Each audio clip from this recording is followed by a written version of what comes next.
양손을 모아 목검을 쥐고 눈앞 가상의 적을 바라본다. 빠르게 움직인다. 달린다. 벤다. 그리고 날아오른다. 라고 생각했지만 몸이 맘 같지 않다. 연습용 목검도 무겁다. 양손으로 들고는 똑바로 걷기도 힘이 들었다. 비틀거린다. 그리고 고꾸라졌다. 그럴 때마다 저승사자 스승은 짧게 일어서라 한다. 영혼이라 좋은 점은 넘어져도 부상당하지 않는다는 것. 오뚜기처럼 다시 일어서서 목검을 쥔다. 버퍼링 걸린 동영상처럼 같은 동작만 되풀이하다 보니 벌써 한밤중이 되었다. 아직 걷는 법도 못 배웠는데 첫날이 지나버린 것이다. 오늘은 이 정도면 충분하다. 내일 저녁에 다시 모여라. 올 수 없는 놈은 일찌감치 포기하던가. 스승은 기대할 것도 없다는 얼굴이었다. 나와 앨런은 바람없는 허공에 걸린 깃발처럼 축 늘어져 기숙사로 돌아갔다.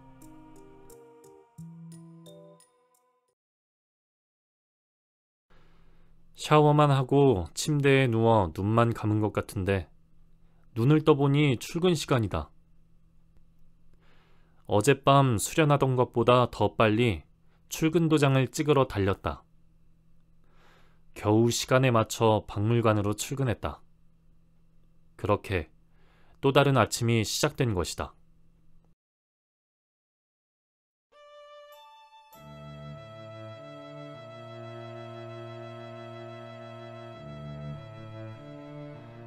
작은 도시에 있는 향토박물관은 놀라울 만큼 한산하다. 오전에도 4살쯤 된 여자애를 데리고 온 젊은 엄마 한 명이 다녀간 것이 전부였다. 수묵화와 채색화만 있는 박물관이다. 요즘 애들은 도통 재밌을 리가 없다. 역시 지루했던 그들은 한 바퀴 쓱 둘러보고 돌아가 버렸다. 그나마 있던 2사람이 떠나고 나니 박물관에는 다시 적막이 찾아온다.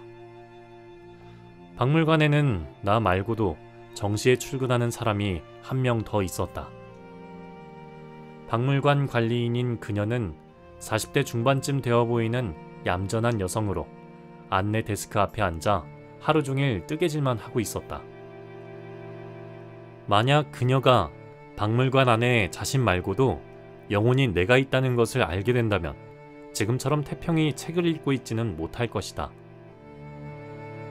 그녀가 나를 못 본다는 것을 알면서도 그녀가 신경 쓰여서 일부러 안내 데스크에서 먼 곳을 골라 자리를 잡았다. 목검을 휘두르며 지난밤 스승에게서 배운 것을 연습하기 시작했다. 목검이지만 무겁다. 쉽게 휘둘러지지 않는다. 휘둘러 칼이 내 몸에서 멀어지면 그쪽으로 휘청거린다. 지쳐서 칼을 늘어뜨리면 무게로 내 몸조차 땅속으로 꺼져든다. 비실비실거리면서도 칼을 놓을 수 없다. 나는 무작정 칼을 내지른다. 분노를 벤다. 두려움을 찌른다. 중심을 잃은 내 몸이 비틀거리며 빙글 반바퀴를 돌았다. 중심을 잃지 않기 위해서 한 바퀴 더 휘두른다. 무엇이 나를 괴롭히고 있는지, 내 안에서 부글대는지 모르겠다. 알지 못하는 것들을 무턱대고 공격할 뿐. 매일이 그렇게 흘러갔다. 나는 잠자는 시간을 제외한 모든 순간 칼을 휘두르고 또 휘둘렀다.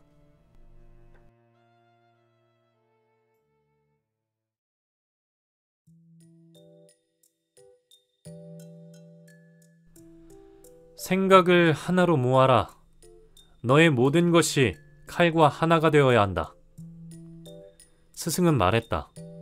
그러나 하나가 되기는커녕 칼을 휘두를 때마다 조각조각 나뉘는 생각들이 사방으로 흩어진다.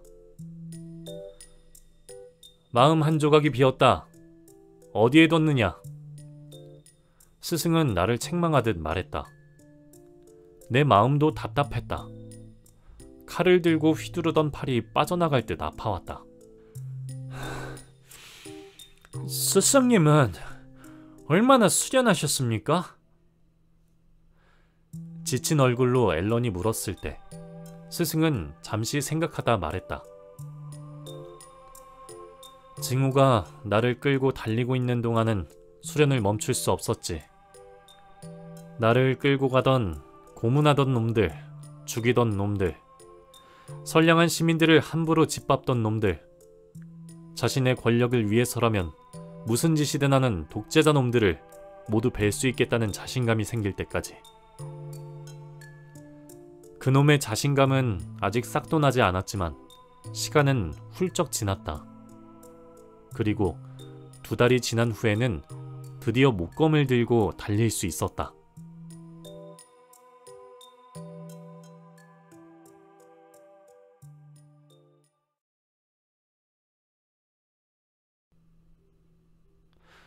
월화양이 가양박물관에 들른 것은 내가 목검을 자유자재로 쓸 수 있게 되고 나서였다. 처음에는 칼 쓰는 연습만 하고 있다고 생각했는데 칼에 익숙해지면서 몸 전체가 가벼워지는 느낌이 든다. 걸음걸이와 자세도 점점 변하고 있었다. 박물관에 얼씬되는 죄인들을 여럿 혼내주었다고? 칭찬인지 월화양은 인사 대신 물었다. 혼내주었다기보다는 요즘 연습하는 걸 보니 지레 겁먹고 도망쳤어. 칼에서 바람소리가 휙휙 나는 걸 보면 간작은 놈들은 벌벌 떨게 되어 있으니까. 월화양이 내 손에 들린 목검에 눈길을 주자 나는 보란듯 목검을 휘둘렀다. 너는 잘 모르겠지만 남자란 고로 자기 자신을 지킬 줄 알아야 해. 보기에는 하찮은 목검이지만 무척 무거워. 너는 제대로 들지도 못할 거야. 말하느라 정신이 팔려 나는 목검을 하마터면 손에서 놓칠 뻔했다. 다행히 월화양은 내가 휘두른 칼솜씨에 감탄하는 것 같다. 빙긋하고 웃었기 때문이다. 네가 나쁜 놈들을 쫓아주고 박물관을 잘 지킨 덕분에 곧 승진하게 될 것 같아. 좋은 소식이라 전해주러 왔다. 승진을? 벌써? 내가 뭘 한 게 있다고? 별로 신경 쓰지 않는 척 무심하게 말했지만 마음속으로는 기분이 좋다. 나는 어깨에 힘이 들어가 쓸데없는 소리까지 짓거렸다. 아참, 월화양. 이 박물관에 네 그림이 있다는 건 알고 있어? 내 그림이라. 네가 보기에도 그림 속 여인이 나였더냐? 응. 전모 사이로 보이는 얼굴이 너와 아주 닮았어.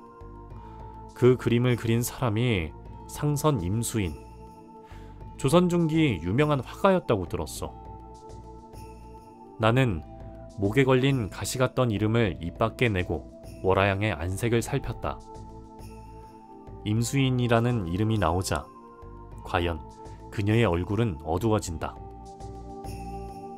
임수인, 그것이 화공의 이름이라고 하더냐. 임수인이 이곳 가양에서 유명한 기생을 만나서 좋아 지냈다는 말도 들었어. 그래서 그림 이름이 어느 기생이라는 것도. 그래? 허튼 소리를 하는구나. 월화양은 고개를 약간 돌려버린다. 덕분에 그녀의 표정을 볼 수 없다. 사람이 사람을 좋아하는 것은 잘못이 아니라고 생각해. 네가 상선인지 생선인지 하는 위인을 만난 것도 500년이나 전 일이고 나를 만나기 전 일이니까 나는 신경 안 써. 말은 그렇게 했지만 내 모든 신경은 월화양의 마음을 향해 곤두섰다. 순수한 진실보다 진실이 반쯤 섞인 거짓말이 더 진실 같다는 말을 아느냐. 사람들은 듣고 싶은 것들만 듣고 말하고 싶은 것만 말한다. 덕분에 남겨진 것들은 죄다 각색된 것들 뿐. 월화양은 말을 마치고 소매에서 새하얀 손수건을 꺼내더니 자신의 귀를 씻어냈다. 그건 뭐 하는 거냐? 의아해져서 내가 묻자 그녀는 씁쓸한 목소리로 재수없는 이름을 들어서 라고 대답했다. 이상하게도 그녀의 말에 기분이 정말 좋아졌다. 해벌쭉 벌어지려 했던 입이 그녀의 말 한마디에 다시 닫혔다. 네 신부 영지씨도 잘 지내고 있단다. 안부 전해달라고 하더구나. 한동안 잊었던 그녀의 이름에 결혼식 날 기억이 소환된다. 영지씨를 알아? 잊었느냐? 나는 저승에 온 지 500년이나 되었어. 내가 모르는 영혼이 있을까? 앨런이 등장한 것은 그때였다. 언제나 그렇듯 퇴근 도장을 찍고 무술 연습을 하러 온 모양이었다. 그는 이야기 중인 나와 월화양을 번갈아 보았다.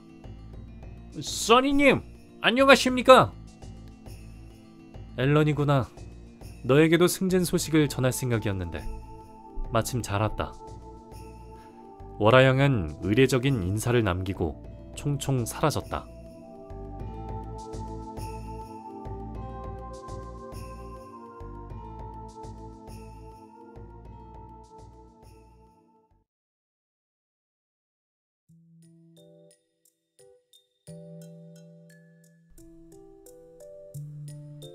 오늘은 평소와 좀 다르구나.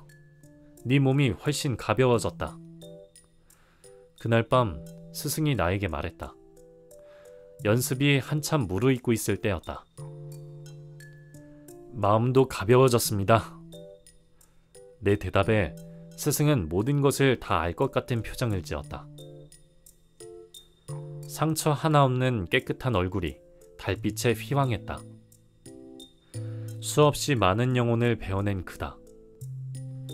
살아있는 사람이었다면 얼굴뿐 아니라 온몸 이곳 저곳에 흉터가 남아있어야 한다. 영혼이라는 이유로 시간으로부터 자유로운 탓에 세월의 흔적이 없을 뿐이다. 마음이 점점 강해지는 모양이다. 잘했다. 말수 적은 스승이 모처럼 칭찬을 해주었다. 너희가 쫓을 놈들은 평범한 영혼이 아니다. 살아있을 때 사람을 죽였거나 돌이킬 수 없는 죄를 지은 놈들. 무거운 죄를 끌고 다니지만 참회는커녕 살아있을 때 버릇 개 못 주고 저승에 와서까지도 약한 영혼을 괴롭히는 것에 익숙한 놈들이지. 그런 놈들이 순순히 너에게 잡힐 리 없다. 타고난 성품이 잔인한 데다가 소멸되지 않기 위해 무슨 짓을 할지 모르는 놈들을 상대해야 한다. 그러니 무리해서 저승사자가 될 필요는 없어. 한번 영혼을 베어버리면 다시는 예전으로 돌아갈 수 없다는 것을 잊지 말아라. 계속 훈련할 겁니다. 강해질 때까지. 어떤 나쁜 놈도 뵐 수 있을 때까지 말입니다. 목검을 조금 쥐었다고 입으로는 저승사자가 다 되었구나. 애송이 녀석. 죄송합니다. 내가 대답하자 스승은 기분 좋은 듯 웃었다. 역시 월화양의 눈이 정확했어. 너희들은 조금 다를 거라고 하더니. 써님, 월화양이요? 스승님, 월화양을 아십니까? 듣고만 있던 앨런도 놀라 되물었다. 너희들이 진정으로 좋은 저승사자가 되고 나면 궁금한 것들을 알려주마. 특히 앨런, 너는 검 쓰는데 익숙하지 않으니 총과 석궁을 써보는 게 어떠냐? 네, 그렇게 하겠습니다, 스승님. 총과 석궁은 칼보다 훨씬 잘 쏩니다. 앨런은 힘차게 격려했다.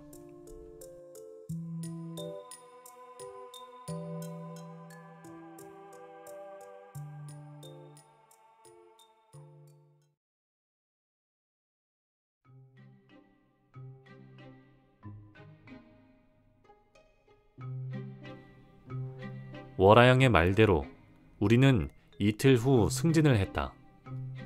내가 일할 곳은 녹음실 귀신부서였다. 반면 앨런은 도서관 귀신부서로 이동했다.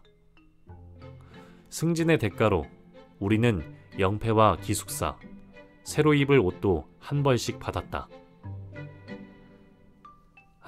출근하면 식당이 있으니 먹을 걱정 없고, 깨끗한 기숙사가 있으니 집 걱정도 없고, 승진할 때마다 선물을 한 가지씩 준다고 하니 점점 저승생활이 편해지는구나. 다시 태어나지 않고 저승에 눌러있겠다는 영혼들이 많아지는 것도 놀랄 일이 아니야. 오랜만에 승진 기념으로 같이 한잔 어때? 앨런의 말에 나도 따라 나섰다.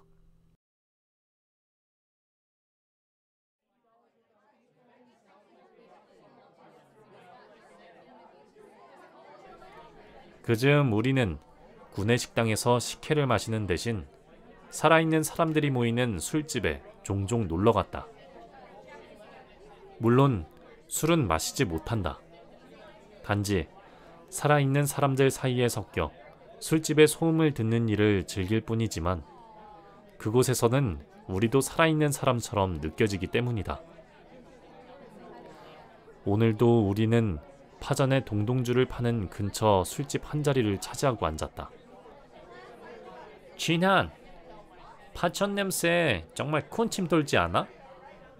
나는 저승사자가 꼭 될 것이지만 만약 환생한다면 꼭 파전에 동동주를 배가 터지도록 먹으면서 친한 사람들과 마구 떠들고 싶다고 생각할 때가 있어.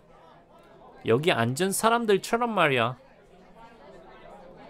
술집의 소음과 웅성거림, 앨런의 목소리가 섞여 내 귀를 툭 건드리는 소리가 있었다. 어디서 이 노래를 들었더라? 귀에 익은 랩 가사다.